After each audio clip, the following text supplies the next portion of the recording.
સમજવા જેવી વાત છે મિત્રો. જે પોતાના માટે જ જીવે છે, જે પોતાના માટે જ જીવે છે એ ક્યારેય જવાબદારી માથે નથી લેતા, અને જે જવાબદારી માથે લે છે ને એ કદી પોતાના માટે નથી જીવતા.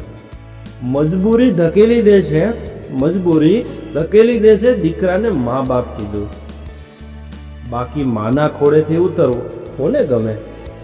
બંધ બારણે રડી લેજો, બંધ બારણે રડી લેજો, પણ દરવાજો હસતા મોઢે ખોલજો.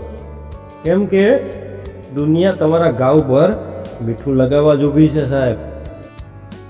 વાત પકડી રાખશો તો માણસ છૂટી જશે, વાત પકડી રાખશો તો માણસ છૂટી જશે. વાત મહત્વની હોય તો માણસને ભૂલી જવું, અને માણસ મહત્વનો હોય તો વાતને ભૂલી જવી સાહેબ.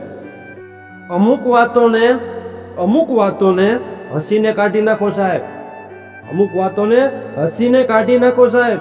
દરેક વાતમાં ઊંડો ઉતરવું જરૂરી નથી.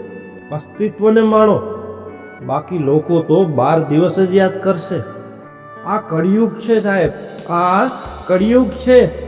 અહીંયા ભણતરની ઉંમરમાં પ્રેમ કરી, પ્રેમની ઉંમરમાં મોતને ગળે લગાવી લોકો મા બાપને દુનિયામાં એકલા મૂકવા તૈયાર થઈ જાય છે. એક સત્ય છે કે ભીડમાં દરેક માણસ સારો નથી હોતો, ભીડમાં દરેક માણસ સારો નથી હોતો, પરંતુ એક સચ્ચાઈ એ છે કે સારા માણસની ભીડ નથી હોતી. જિંદગીમાં એક સમય એવો પણ આવે છે, જિંદગીમાં એક સમય એવો પણ આવે છે ભાઈબંધ, મંદિર જોઈ માથું તો ઝૂકી જાય છે પણ કંઈ માગવાની ઈચ્છા નથી થતી. નિમિત્ત કોણ હતું એનાથી કોઈ ફેર નથી પડતો. નિર્ણય હંમેશા કુદરતનો જ હોય છે, જે દરેકે સ્વીકારવું જ પડે છે. જય શ્રી કૃષ્ણ દોસ્ત.